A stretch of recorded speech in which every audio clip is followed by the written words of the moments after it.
It's Russell back with Gwinnett Lawns in beautiful. Got some clouds coming in or leaving, whichever way you're looking. Atlanta, Georgia. Today is, what is today? September the 2nd, 2023. This is the second video for the day. And on this project, as you can see, I've got the Trimstar up on blocks. Going to be doing a repair here. The hours on this, 673 hours. I know people are going to wonder why I keep this piece of inner tube here, because this LCD screen sitting out in the sun for several years can wash out. So we don't want to do that. All right, so what I'm going to be doing today is, see that little plastic piece right there that's broke? It's this little plastic piece right here. It's like $5. All right, that is what this the gear lever or the parking lever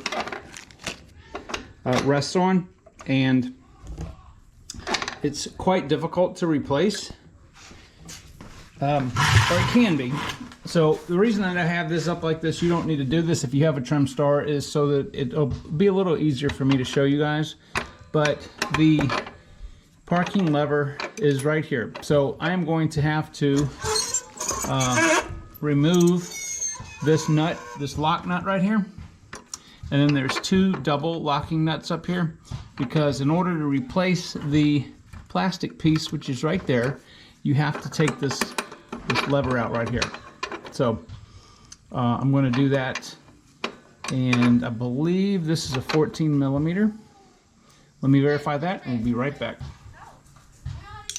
All right, there is a flat spot right here, and I'm just going to take a pair of just locking pliers.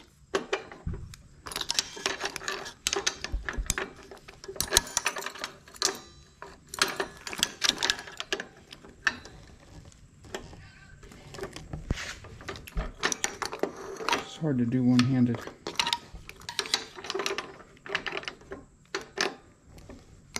Okay, that way it'll wedge itself against that, and I'm going to take a 15 millimeter wrench, and I'm going to take that off. I'm not going to try to do this one-handed, but I'll come back when the nut's gone. Alright, so the blocking nut's gone.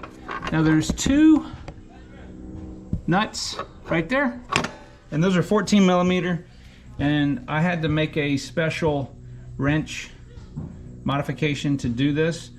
I basically took a 14 millimeter wrench, bent it at almost a 90-degree angle, and ground the sides and the face of it down so that I could get that in there without, because it's really tight, but it works really good.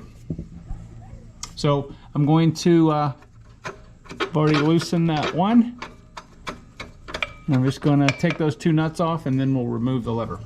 All right, so I finally got this off. The problem, if you can see that, is right here. The threads were stripped. Yep. So took a little doing, but got it done. All right, so now you can see the plastic piece. There's the broken piece.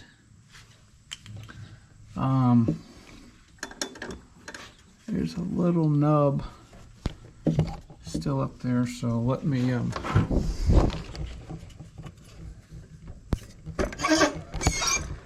I'll get a screwdriver and pop that other half out. Alright, so there is the brand new piece.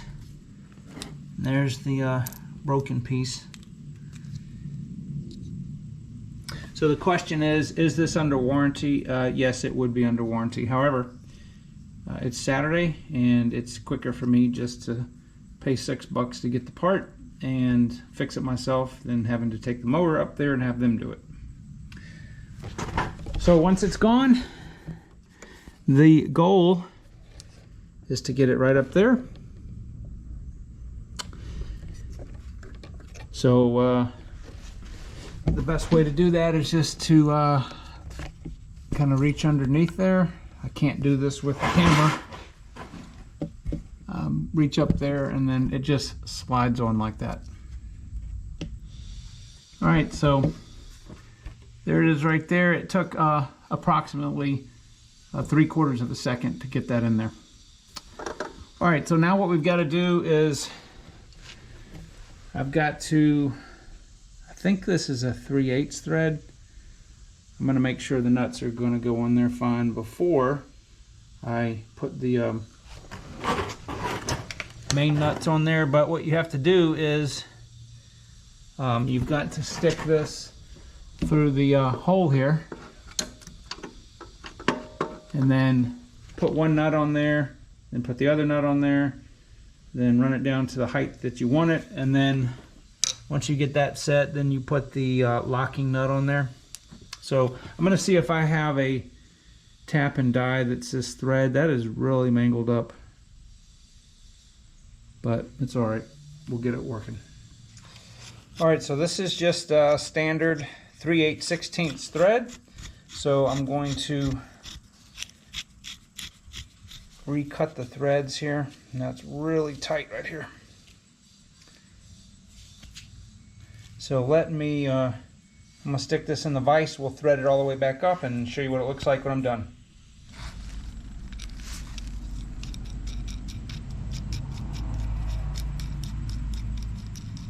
All right, that's how easy they should spin on and off.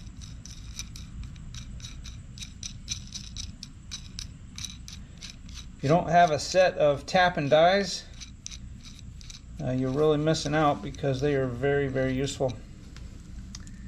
And then this bottom nut right here, this is a nylock nut. So it's going to get tight before it hits the nylon so it doesn't vibrate off. All right, so you can see that the neck here is a little shorter, but it recut those threads really nice. All right, so let me reinstall this. All right, so once you have everything adjusted properly, you should have about that much sticking out, just I don't know, 1 or 2 threads past the end of the lock nut. And it goes right into part like it's supposed to. And there should be just a tiny bit of play, but not up and down, just side to side. So that locks that when it's undone. All right.